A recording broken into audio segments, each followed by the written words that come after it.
Buen día, soy el profesor Rodrigo Jacome del Instituto Everest. Bienvenidos a la tercera clase de español del curso semanal correspondiente al día miércoles.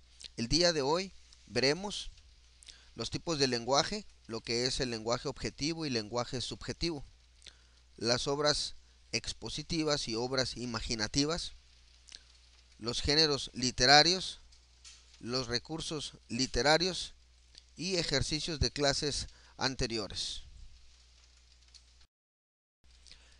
Empezamos con los tipos de lenguaje. Tenemos a continuación el lenguaje objetivo y el lenguaje subjetivo. El lenguaje objetivo es una descripción apegada a la realidad. Nos ofrece la realidad con la fidelidad de una fotografía. No la altera, no la embellece, no la ennoblece, no la afea. Simplemente nos dice las cosas como son. Por ejemplo, si alguien dijera que esta pantalla mide 1 metro de largo y 60 centímetros de ancho y trajera una cinta métrica y nos lo comprobara, todos estaríamos de acuerdo. El lenguaje objetivo, eso es lo que produce común acuerdo, consenso. Nadie contradice la evidencia de sus sentidos. En cambio, el lenguaje subjetivo es una opinión personal. Si alguien dice que esta pantalla es grande y fea, otro pudiera opinar que la pantalla es de tamaño mediano o que es bonita o más o menos. Entonces, el lenguaje subjetivo lo que propicia es la discrepancia de opiniones. Cada quien nos ofrece la realidad conforme a sus gustos o preferencias. El lenguaje objetivo, pues, es una descripción apegada a la apariencia real de las cosas, mientras que el lenguaje subjetivo nos ofrece una opinión personal. A continuación, vamos a hacer la pregunta 5 de la página número 1. Este es el momento en el cual puedes poner una pausa en el video, hacer dichos ejercicios y volver a poner el video ya que los tengas realizados para poder revisarlos. Haces pausa y cuando termines los ejercicios continúa con lo siguiente. Dice, diga si se trata de lenguaje objetivo o subjetivo. Vamos viendo inciso por inciso. Inciso A dice, la pieza que tenía la forma de un cubo pesaba 300 gramos y era de color azul. Aquí debiste poner que esto era lenguaje objetivo. Es una descripción apegada a la realidad. Todos nos quedamos con esa misma idea. Inciso B. Enrique fue el primero en señalar su origen alienígeno y su procedencia de la constelación de Orión. A pesar de que alguien pudiera opinar que esto es lenguaje objetivo, puesto que todos nos quedamos con la misma idea de lo dicho, la verdad es que esto es lenguaje subjetivo, ya que se refiere a la opinión de una sola persona y su muy pero muy particular interpretación del origen de ese objeto con forma de cubo. Otro pudiera haber pensado que venía de las Pléyades, de Marte o en fin. Inciso B entonces queda como lenguaje subjetivo. Inciso C. Pablo, por el contrario, solo señalaba que sería un excelente pisapapel en su escritorio ya de por sí desordenado. Aquí tenemos otra vez una opinión personal. El inciso C tenía que ser nuevamente el lenguaje subjetivo, ya que otra persona pudiera pensar que el escritorio no estaba tan desordenado o bien poder darle un uso diferente al objeto. Lenguaje subjetivo. Inciso D. De aquel escritorio solo se podía asegurar su naturaleza metálica y superficie rectangular de 60 por 120 centímetros. Tenemos para el inciso D que esto es lenguaje objetivo. Es una descripción apegada a la realidad que produce común acuerdo. Inciso E. Todo lo demás era incierto hasta para el más observador. El color era de mal gusto y sus patas remendadas combinaban madera y distintos materiales improvisados con ingenio despreocupado. Esto es lenguaje subjetivo, es una opinión personal el juzgar que una cosa es de buen gusto o de mal gusto. Es la opinión personal del que decía estas cosas. Lenguaje subjetivo. Inciso F. Son las 8 p.m. en el reloj de pared de la tía y aquella pieza frente a nuestros ojos solo nos decía que era un sólido a temperatura ambiente. Aquí tenemos lenguaje objetivo. Es una descripción apegada a la realidad y todos podemos entender lo mismo.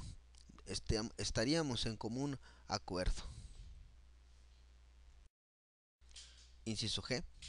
Por fin Flavio Andrés sugirió: veamos si el perro de Pablo se la puede tragar, así sabremos al menos si es comestible.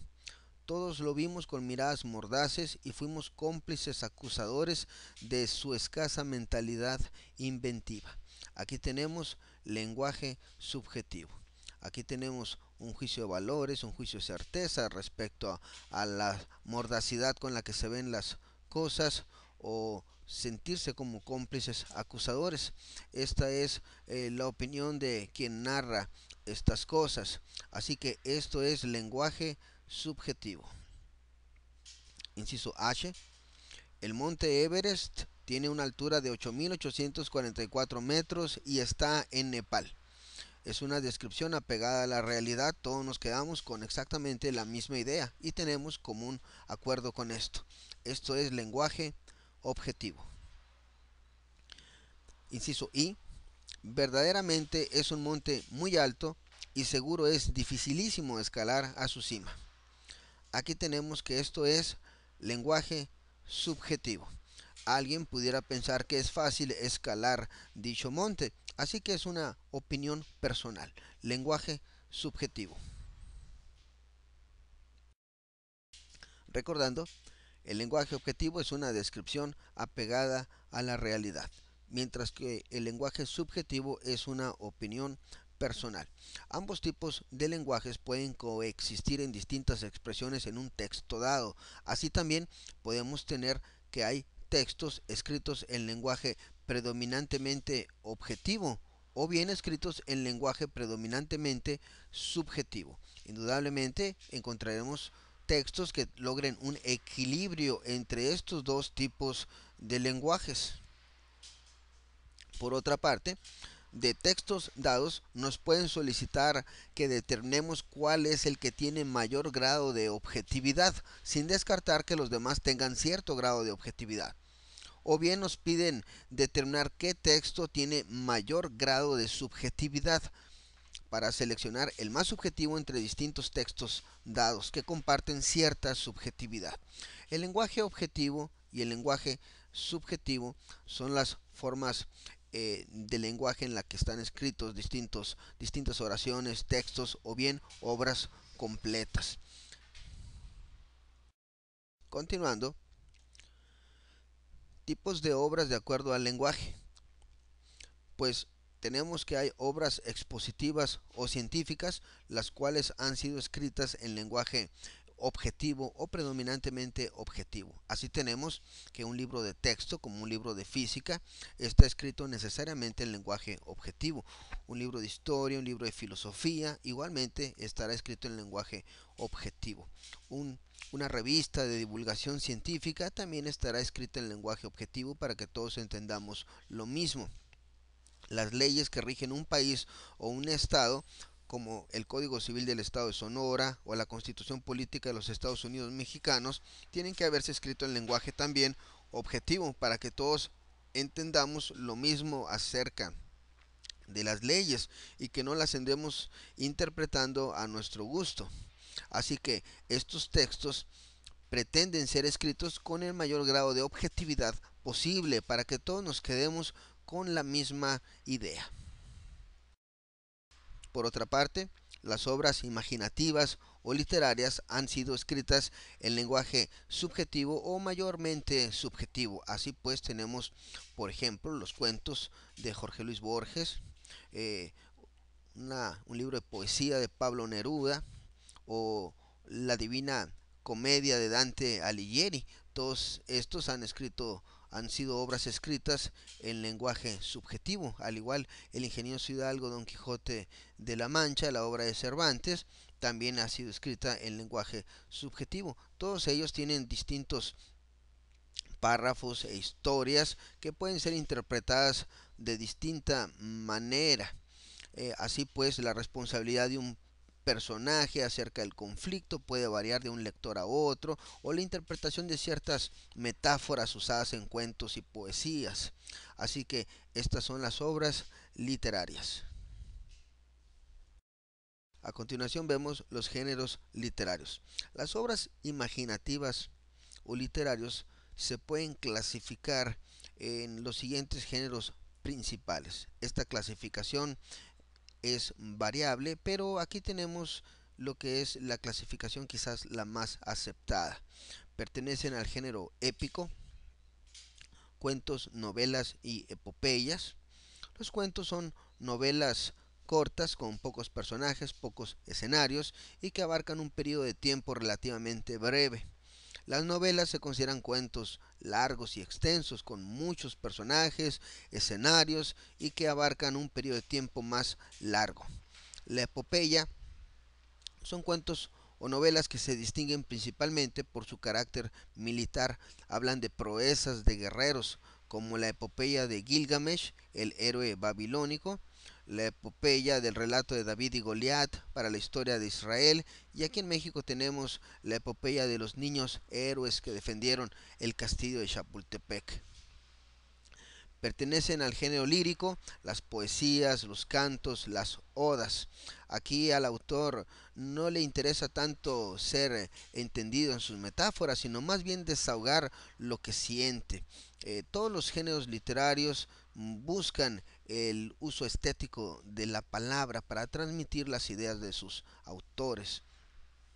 Pertenecen al género dramático, obras que han sido escritas para llevarse principalmente al teatro, a la pantalla chica de la televisión o bien al cine.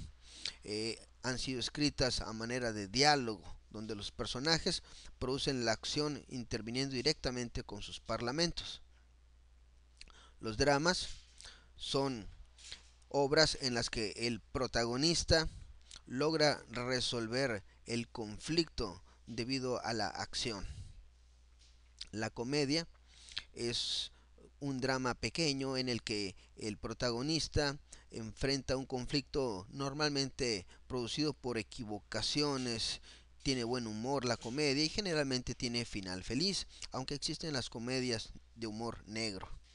En la tragedia es un drama también en el que el protagonista, no importa todo lo que haga, no puede solucionar el conflicto y al final no lo resuelve, muere, pierde a su gran amor o el mal triunfa. Así tenemos, por ejemplo, la típica tragedia de Romeo y Julieta de Shakespeare.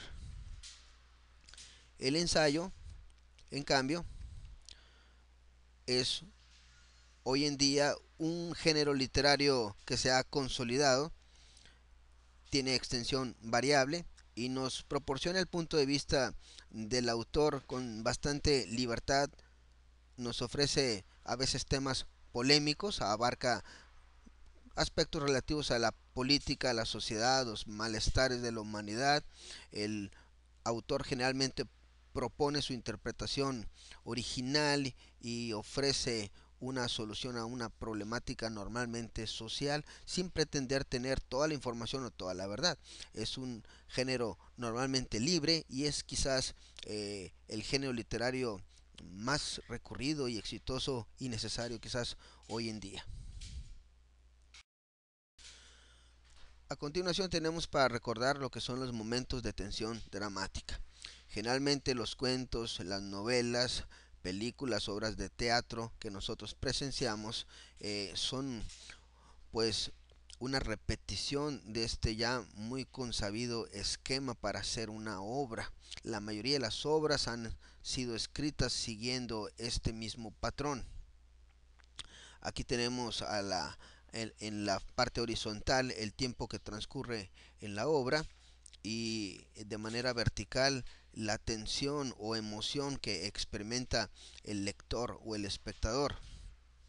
Al principio de la obra, en la exposición se conoce el conflicto después de habérsenos presentado al protagonista, al antagonista y a los personajes secundarios. El nudo es cuando las cosas empiezan a complicarse con un primer choque entre el protagonista y el antagonista. Hay un segundo conflicto, un segundo choque entre estas dos fuerzas que se oponen que aumenta la tensión dramática.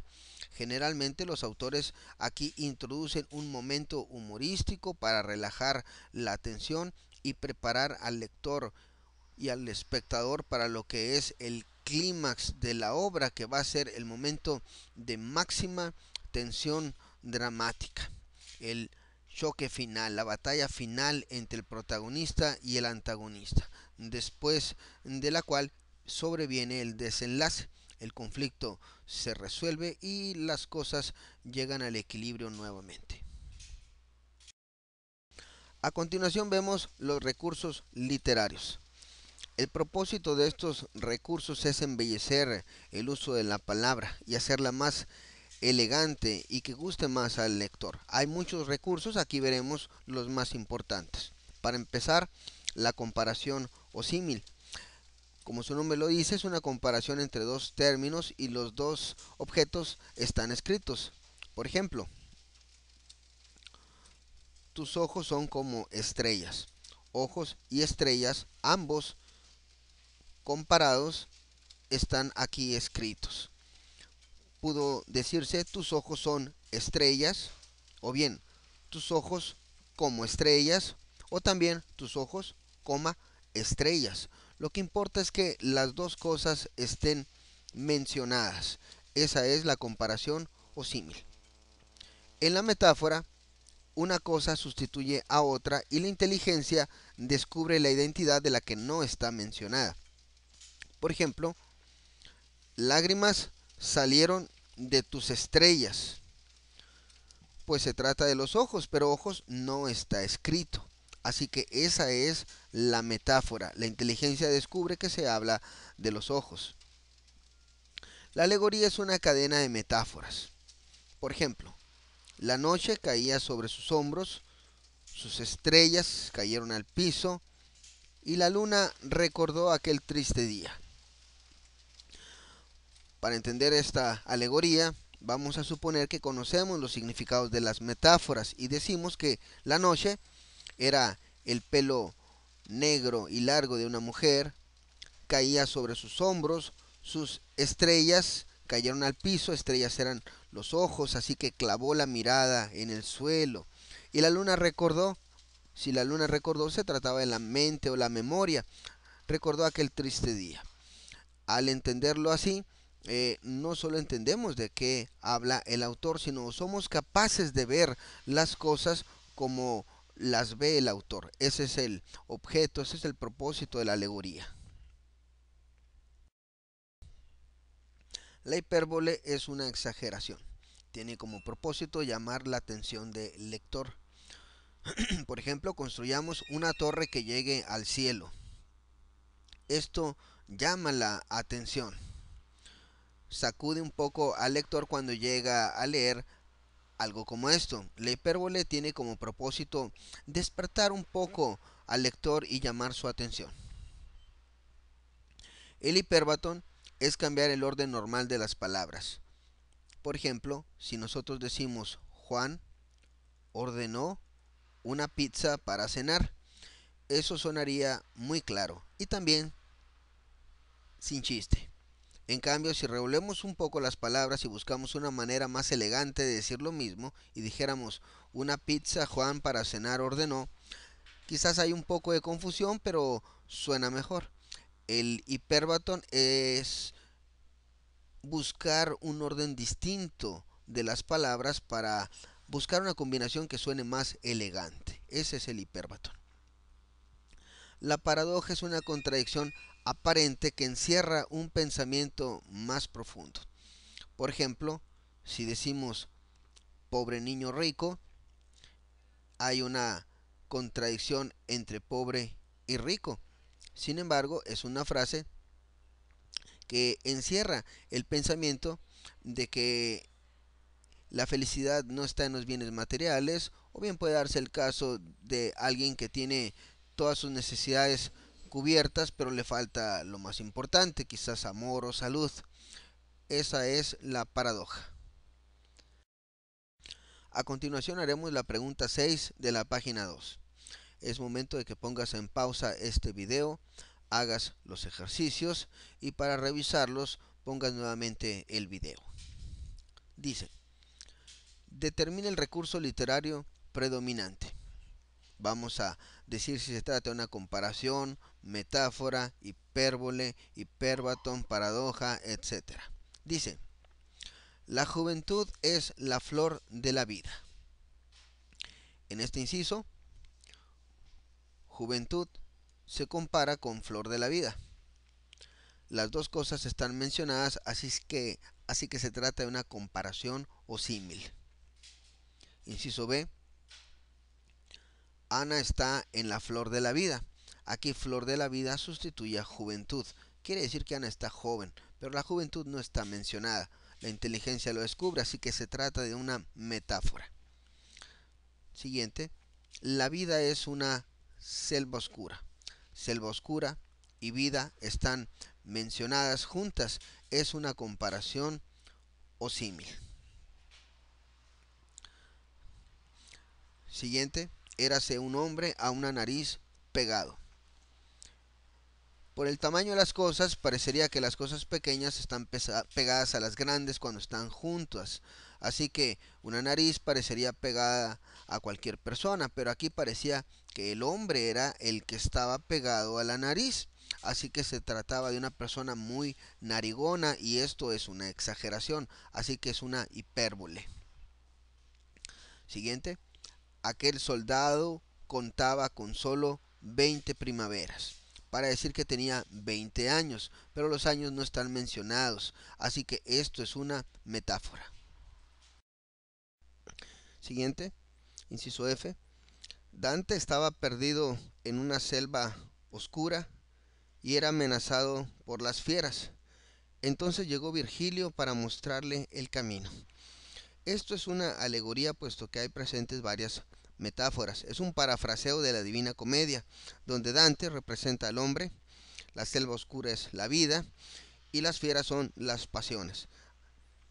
Así que ahí las metáforas se unen, la alegoría empieza a cobrar forma. El hombre no sabe cómo vivir su vida y es amenazado por sus propias pasiones. Virgilio representa a la razón que le va a mostrar el camino. Así que el inciso F es una alegoría. Inciso G, aquellas flechas multicolores que cruzan el cielo y que entonan su canto matinal posadas en aquella rama. Esto era una metáfora, es la única metáfora que existe, no es una alegoría, es una metáfora. Las flechas multicolores cruzan el cielo, cantan en la mañana, se paran en una rama, se refiere a los pájaros. Inciso H, en la batalla la sangre llegaba a las rodillas. Esto es una exageración, así que es una hipérbole. Siguiente. En su taller las sillas de la iglesia Nicolás por la tarde reparará. Es un hipérbatón, ya que el orden de las palabras se encuentra alterado. Inciso J. Las lágrimas son agua y van al mar, los suspiros son aire y se los lleva el viento. Lágrimas se compara con agua, suspiros se compara con aire. Son dos comparaciones. Así que el inciso J es comparación o símil. Inciso K.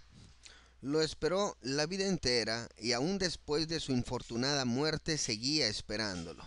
Esto es una exageración, así que es hipérbole. Último inciso. Te llamé 1.000.000 de veces. ¿Dónde estabas? Esto también es una exageración, así que es hipérbole. A continuación haremos ejercicios de clases anteriores. Las preguntas de la 1 a la 4 en la página 3. En este momento debes pausar este video y después de realizar tus ejercicios volver al video para su revisión. Dice, Señale la opción que contiene el significado del adagio: cuando el tecolote canta, el indio muere. No es cierto, pero sucede. Recordamos que un adagio simplemente es un refrán popular. Así que, cuando el tecolote canta, el indio muere. No es cierto, pero sucede. Veamos las opciones de respuesta. Si algo puede suceder, sucederá. Dícese de las situaciones que, a pesar de que es consabido que son inofensivas, siguen causando temor. Los sonidos de la naturaleza tienen ciertas frecuencias nocivas para los pueblos autóctonos americanos. Los refranes acerca de las aves son falsos, pero ocasionalmente son veraces. La opción correcta es el inciso B. Dícese de las situaciones que, a pesar de que es consabido que son inofensivas, siguen causando temor. Cuando el tecolote canta, el indio muere. Se sabe que no es cierto, pero perdura el temor de que suceda. Para la pregunta 1, la opción correcta es el inciso B. Continuando con la pregunta número 2, diga cuál es el número de oraciones en el siguiente párrafo. Aquí nos piden el número de oraciones simples, es decir, el número de enunciados bimembres. Solo recordaremos que el número de oraciones simples en un texto es el número de verbos conjugados en modo personal. Esos serán los enunciados bimembres. Así que verbos impersonales no van a entrar en la cuenta. Las perífrasis verbales requieren el verbo conjugado en modo personal, así que solo nos fijaremos en los verbos conjugados en modo personal. Las perífrasis verbales no las consideraremos para la cuenta. Me refiero a los participios, solo contaremos sus verbos conjugados. Dice, la tía Emma llegó empapada de cabo a rabo. Primer verbo conjugado en modo personal. Llovía a cántaros afuera. Llover es un verbo impersonal, no entra en la cuenta. Y como era su costumbre, siguiente verbo conjugado era, nos mareó con sus anécdotas bajo la lluvia. De tal palo, tal astilla, exclamó. Ya tenemos 4 verbos conjugados. Mientras todos suspendíamos aquel delicioso trozo de pastel a la altura de la barbilla. La sombra que ayer nos hizo palidecer se aproximaba a espaldas de la tía. Hizo palidecer es una perífrasis verbal. Solo consideraremos hizo para la cuenta. Solo alcanzó a continuar diciendo. Alcanzó a continuar diciendo es una larga perífrasis verbal. La contamos únicamente con su verbo conjugado. Correr está en infinitivo, no cuenta. Es saludable, es el verbo ser conjugado sí cuenta. Y la oscuridad cayó como plomo en toda la estancia negra y espesa. Era de noche, se refiere al tiempo en sí, no entra en la cuenta aquí el verbo ser.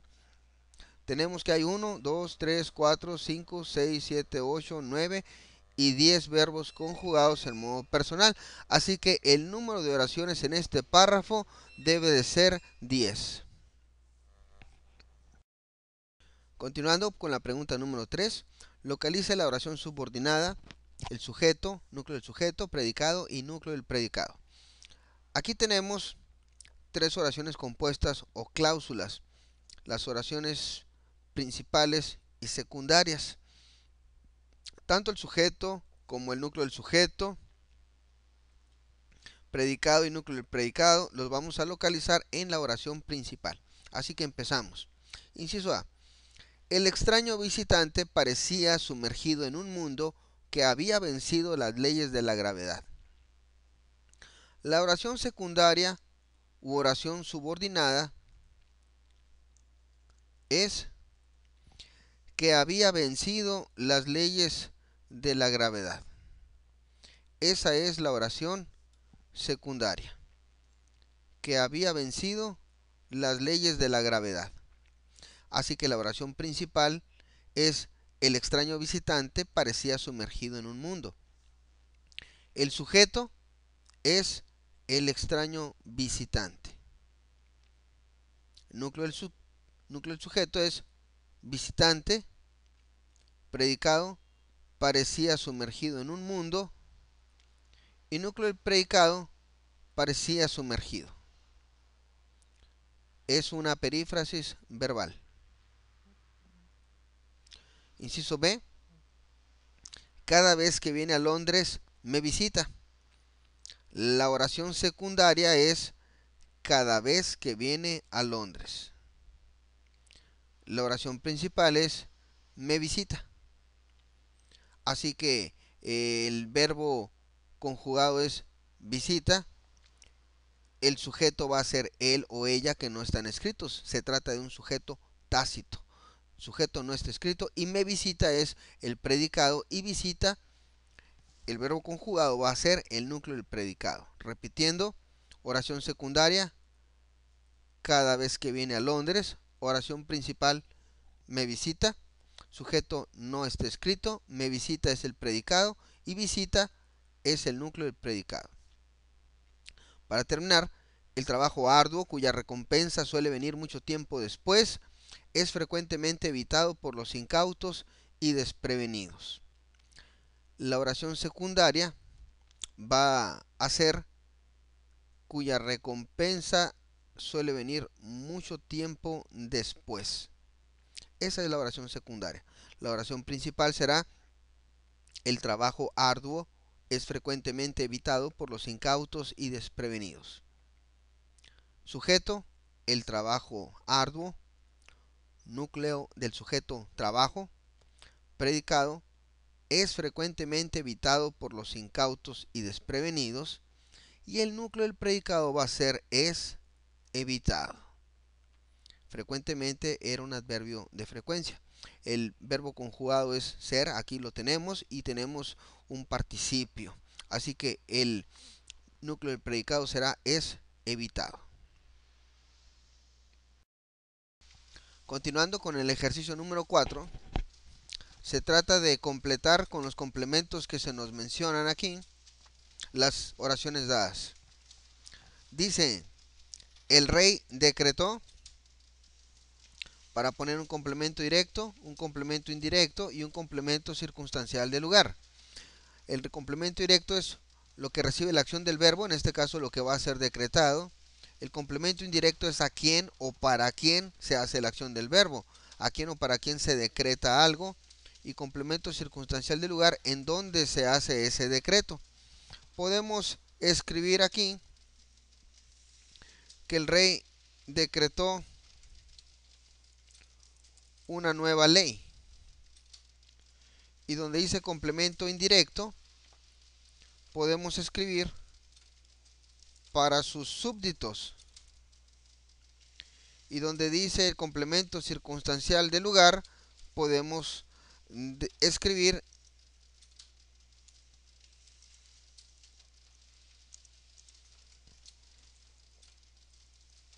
en su palacio. En su palacio.